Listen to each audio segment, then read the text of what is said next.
Alright, welcome back to Alan Your Hero, and let's talk about some of the differences between moving into an apartment that was about 26 bedrooms, 26 apartments, sub-apartments inside one big apartment building, versus moving into a house.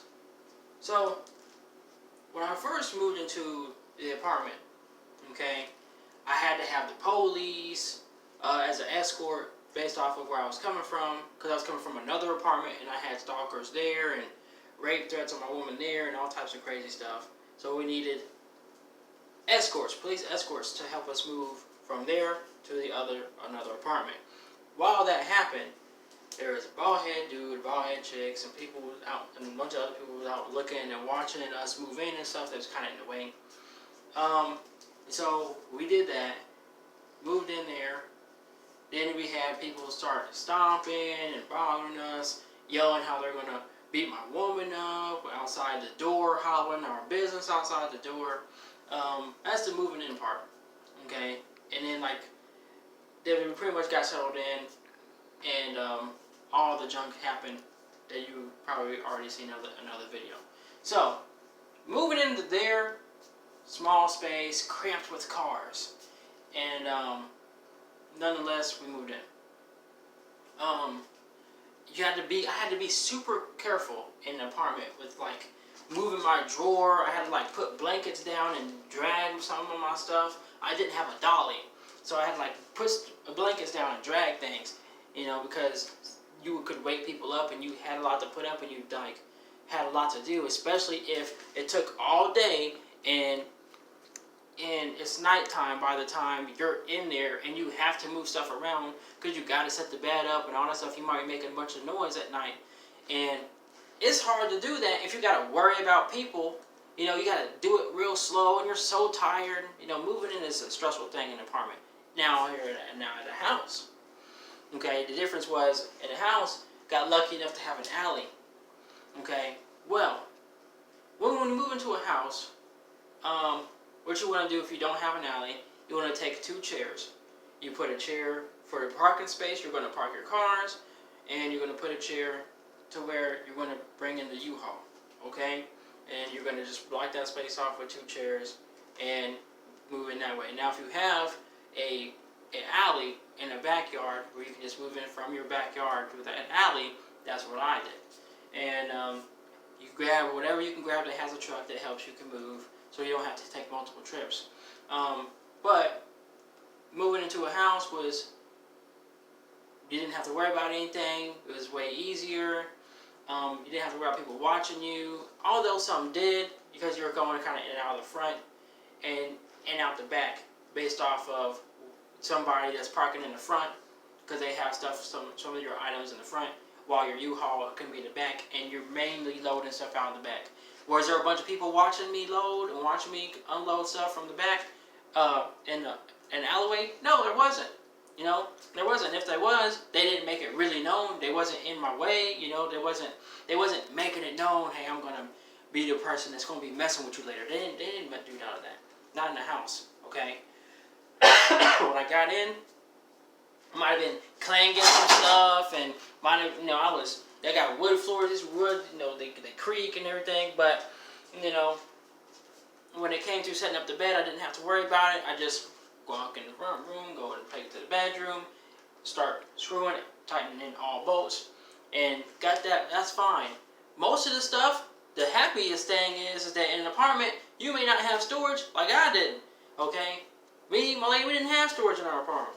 Okay, so we couldn't just shove stuff down there and get it out when we need it as an easy move. With a house with a basement, super easy. Just we learned from the last move that the next move, my mom taught me, put everything in bags other than breakable items. Okay, and you get everything to the door to where you're gonna whatever is closest. Everything in the living room, everything in the kitchen. You're gonna put everything in one spot. You just go in, grab everything. Get yourself a dolly or borrow a dolly to move furniture. It will help you out a lot. With a house with a basement, you just put everything in the basement. Basement's way bigger than a storage area in an apartment. And that makes it super easy. Take all your bags and boxes. Take your furniture and move your furniture in the front room and all in one room. So your desk, your dressers, your little desk stands that you might put a TV on, your bookshelves, don't put that down in the basement, okay? Just move it in the front room. You should be good to go. And it's way easier moving in the house than it is in an apartment. I mean, even till now, we'll talk about some after effects now.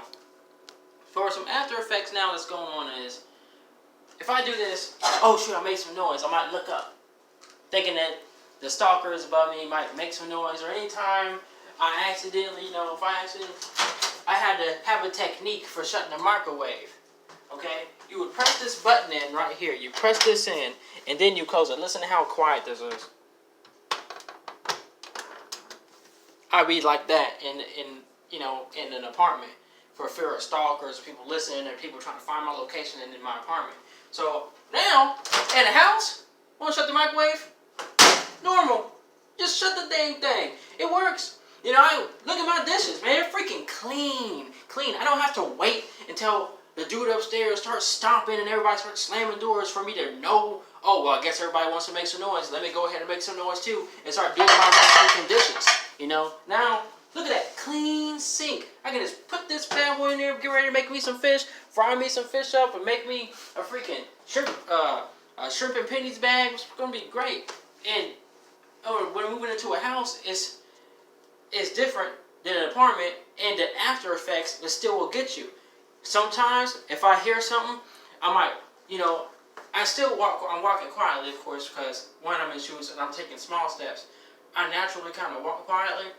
I'm not heavy-footed, but if I hear something in the front and it sounds like somebody's, slamming car doors, and somebody's out there a little too rowdy, well, I don't want that next to the car, and them to do something stupid, or if they drunk and they throwing bottles, I don't want them to hit the car, so I'll walk. What's that noise? What is that? Okay, as you can see, I make quite a bit of noise. But if I don't have to rush and go do something, I'm not stopping. Like in the apartment, above me, I would hear this, boom, like that, slams, and they would listen to me through the wall, listen, find out where I was, and then once he found out where I was, boom, just start doing that. That's what he would do. But I don't got to worry about hitting the wall, hitting the ceiling. I can go to sleep. I slept until 11. I went to bed it was like 1 o'clock. Went to bed, woke up at 11. Didn't have to use earplugs, Max earplugs, the brown ones. Those are the ones that you're going to be using. Or it's either going to be that or the wax ones. But the wax ones, you got to be careful because you might have to get an ear irrigation like my lady had to do, because they can break off in your ears. Okay?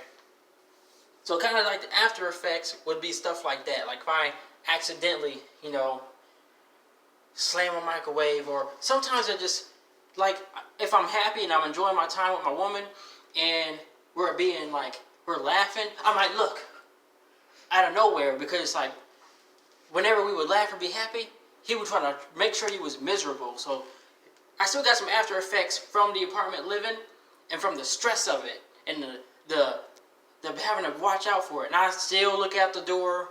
I still do that a lot, because I just can't trust my neighbors. I just can't trust that there's not some scam against me and my woman and our place, and I just can't do it. And I have to still calm down from people out there that's like living in their car, it seems like, called the police already, whatever.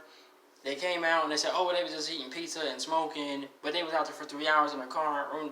They're really suspicious still, and I'm watching them. You know what I'm saying? I'm not letting them go. I'm not letting that go, because people who was watching us like that, stalking like that, being out, watching us like that, I'm not down with that. That's dangerous.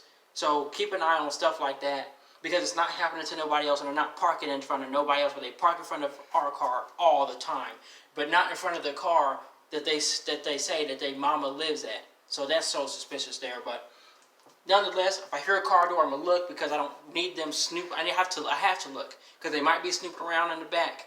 They might be snooping because they've already drove in the backyard and looked back here, which they had no business doing that. Why would they be doing that? And when I'm driving down the alley, I'm not looking at people's stuff, because I don't got no business doing that. I'm trying to go home. I'm driving, I'm going down the alley. Okay, this is the garage, this is where I'm going. Then I look. I don't be looking at other people's places. I don't have an interest in that. But they do in this one. So I'll keep my eyes and ears open over that. But for now, that's pretty much the difference and the after effects of an apartment living to a house. That's all.